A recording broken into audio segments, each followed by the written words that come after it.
बस में मैं हूं प्रतिमा शाह। आइए बढ़ते हैं आज की तमाम खबरों की ओर।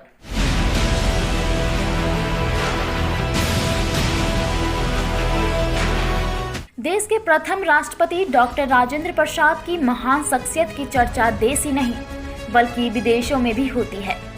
डॉक्टर राजेंद्र प्रसाद को प्यार से लोग बाबू राजेंद्र प्रसाद भी कहकर बुलाते हैं। उनका जन्म 3 दिसंबर 1884 को सीवान के जीरादई गांव में हुआ था। उनके पिता महादेव सहाय संस्कृत और फारसी के विद्वान थे।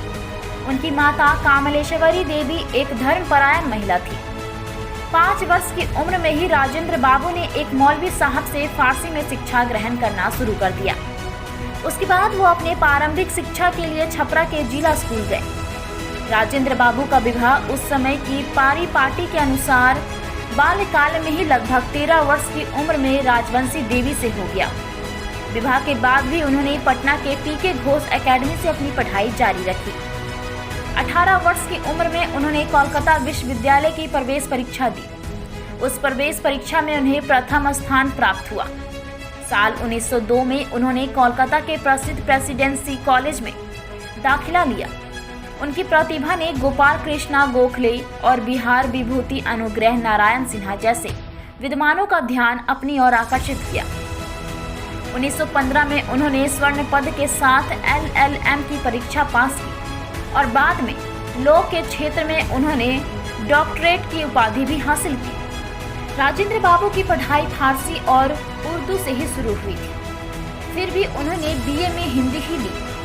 वो अंग्रेजी, हिंदी, उर्दू, फारसी और बंगाली भाषा और साहित्य से पूरी तरह से परिचित थे। गुजराती का व्यवहारिक ज्ञान भी उन्हें था। हिंदू कानून का उन्होंने संस्कृत ग्रंथों से ही अध्ययन किया था। हिंदी के प्रति उनका अगाध प्रेम था। हिंदी पत्र पत्रिकाओं जैसे भारत मित्र, भारतोदय, कमला आदि में उनके लेख छपते थे। डॉक्टर राजेंद्र प्रसाद महान भारतीय स्वतंत्र सेनानी भी थे। वो भारतीय स्वाधीनता आंदोलन के प्रमुख नेताओं में से थे। उन्होंने भारतीय राष्ट्रीय कांग्रेस के अध्यक्ष के रूप में प्रमुख भूमिका निभाई। उन्होंने भारतीय संविधान के निर्माण में भी महत्वपूर्ण योगदान दिया। राजेंद्र बाबू महात्मा गांधी की निष्ठा, समर्पण और साहस से बहुत प्रभावित हुए और 1928 में उन्होंने कोलकाता के विश्वविद्यालय सीनेटर का पद त्याग कर दिया। गांधी जी ने जब विदेशी संस्थाओं के बहिष्कार की अपील की थी तो उन्होंने अपने पुत्र मृत्युंजय प्रसाद, जो एक अत्यंत मेधावी छात्र थे, उन्हें कोलकाता विश्वविद्यालय से हटाकर बिहार विद्यापीठ में दाखिला करवाया था। 12 वर्षों तक राष्ट्रपति के रूप में कार्य करने के पश्चात उन्होंने 1962 में अवकाश की घोषणा की। अवकाश ले लेने के बाद उन्हें भारत सरकार की ओर से सर्वोच्च नागरिक सम्मान भारत रत्न से नवाजा गया। राजेंद्र बाबू की वेशभूषा बड़ी सरल थी। उन्हें देखकर लगता ही नहीं था कि वो इतने प्रतिभा संपन्न और उच्च व्यक्ति वाले सज्जन हैं। देखने में वो सामान्य किसान जैसे लगते थे। अपने जीवन के आखिरी महीने बिताने के लिए उन्होंने पटना के सदाकत आश्रम को चुना।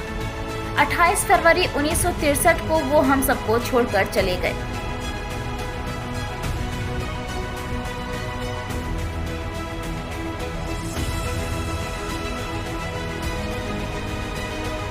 स्ट्रीट बस की खबरों को लगातार देखने के लिए स्ट्रीट बस को सब्सक्राइब करें और हमारे साथ बने रहें। धन्यवाद।